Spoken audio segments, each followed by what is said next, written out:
2011. El día de hoy tenemos un invitado que ha hecho historia en su país, en Latinoamérica y en el mundo. Me refiero al presidente Álvaro Uribe Vélez. Uribe y Colombia son paradigmas globales en el siglo XXI. Veamos por qué.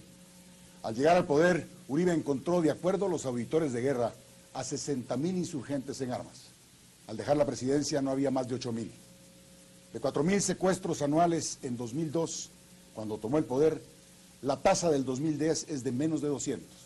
De 66 homicidios por cada 100.000 habitantes, hoy la tasa reporta 25 y bajando. Sentó a los grupos paramilitares en un proceso de paz y promovió la extradición a Estados Unidos de 14 jefes máximos de las autodefensas. El ingreso por habitante creció 2.3 veces. La economía creció en 8 años a una tasa de 5.8% anual promedio, con un pico de 7.5% en el 2008. Las exportaciones en 2002 fueron de 6.900 millones y en 2009 llegaron a 15.700 millones de dólares. La inflación cayó del 7 al 2%. En el Índice de Desarrollo Humano de Naciones Unidas se reportó que en el 2009 Colombia y Perú fueron los países que más avanzaron después de la China. En el Doing Business del Banco Mundial, Colombia estaba en el puesto 77. Uribe la dejó en el 37 a la cabeza de toda Latinoamérica. Al inicio de su gobierno, la entidad estatal dedicada a la formación técnica tenía 41.000 matriculados. Al terminar se matriculaban más de 500.000 estudiantes. En formación de cursos vocacionales para la vida cotidiana, al inicio formaban 1.100.000 personas. Al terminar el gobierno en 2009 se formaron casi 8 millones de colombianos. En educación, hoy hay 100% de cobertura hasta el 9º grado, en bachillerato 80% y en educación universitaria pasaron del 22 al 36%. Al inicio del gobierno, la cartera de microempresarios valía 378 millones de dólares. Al terminar vale 4.000 millones de dólares. Opositores ideológicos, como el expresidente de la Internacional Socialista, el español Felipe González, dijo: Álvaro Uribe hizo de Colombia el país en términos globales más exitoso de América Latina. Y otro prominente socialista, el expresidente uruguayo Julio María Sanguinetti, mencionó en la misma reunión que a Uribe le tocó rescatar al Estado, recuperar el territorio, poner a los enemigos en retirada, y lo logró. Habrá podido tener aciertos y errores, pero nunca se apartó de la legalidad, finalizó diciendo.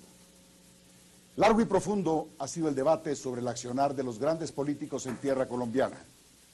Decía en su momento Francisco de Paula Santander al referirse a Simón Bolívar y quien quería limitar sus poderes, que había que poner a los héroes bajo las leyes y a los principios sobre los hombres. El Libertador, por su parte, decía: sin fuerza no hay virtud, y sin virtud el Estado perece. Bienvenido, presidente Uribe. Gracias por estar con nosotros esta noche. Don Julio, muchas gracias. A usted, inmensa gratitud y un saludo lleno de afecto al hermano pueblo de Guatemala. Gracias, presidente. ¿Dónde ubica su gestión? ¿Con Santander o con Bolívar? En el discurso que pronuncié al posesionarme como presidente de la República en 2002, dije que la historia los había enfrentado, pero para mirar el futuro del país necesitábamos tenerlos junticos. Y en la oficina de la presidencia tuve enfrente un cuadro del general Nariño, a la izquierda un cuadro del general Santander, aquí atrás, arriba, un cuadro del general Bolívar. Dije, son igualitos, porque Santander era la ley al servicio de la virtud, y Bolívar la espada al servicio de la virtud. Me parece formidable. Usted ha venido diciendo, hoy a mediodía, en un almuerzo nos decía que el gran reto para tener éxito en la seguridad radica, en primer lugar, en reconocerla y, en segundo lugar, en enfrentarla, enfrentar el problema de la seguridad ciudadana. ¿Cuál es la visión estratégica que usted y sus colaboradores tuvieron para tener estos éxitos extraordinarios que hemos conversado en la introducción de este programa? Julio, en los 7 meses, 8 meses que llevo por fuera de la presidencia, he aprendido mucho. La vida es un proceso de continuo aprendizaje. Y muchas personas me dicen, bueno, pero ¿por qué no aplicó todo eso en la presidencia? Uno no alcanza, porque el ser humano tiene que vivir en un proceso de constante aprendizaje, porque uno dice, bueno, ya es tarde, ¿por qué no hice aquello, lo otro? una conclusión que he sacado es esta. A mí me preguntan por Guatemala, por México, por Colombia, en la comunidad internacional como países problema, y digo, no son problema, porque la inseguridad es problema y la inseguridad es no problema. ¿Dónde es problema? Donde no se le reconoce, donde se le oculta, donde no se le enfrenta. ¿Por qué la inseguridad está en vía de ser resuelta como problema en México, en Colombia, en Guatemala? Porque se le ha reconocido como problema y hay toda la vocación de enfrentarla.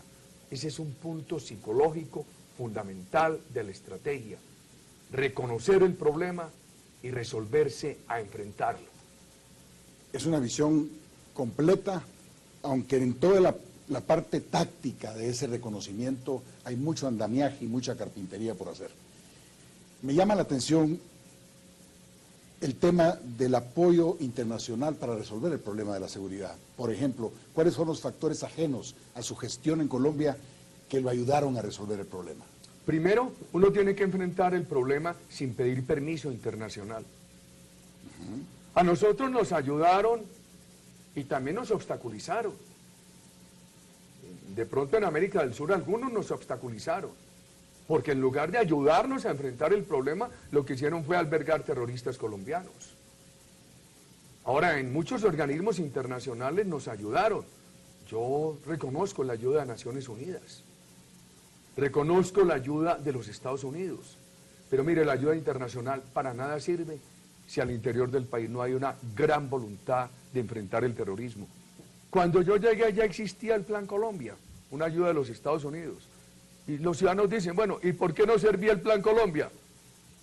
Pues porque de nada ganábamos con tener apoyo internacional si adentro no había una decisión total que liderara la lucha contra el terrorismo. Y por supuesto una gran dignidad para saber qué era lo que era importante y bueno para Colombia y qué era lo que era bueno para la agenda de los intereses internacionales. Volvemos, tenemos que ir a un corte comercial, volvemos en el próximo segmento con el presidente Álvaro Uribe.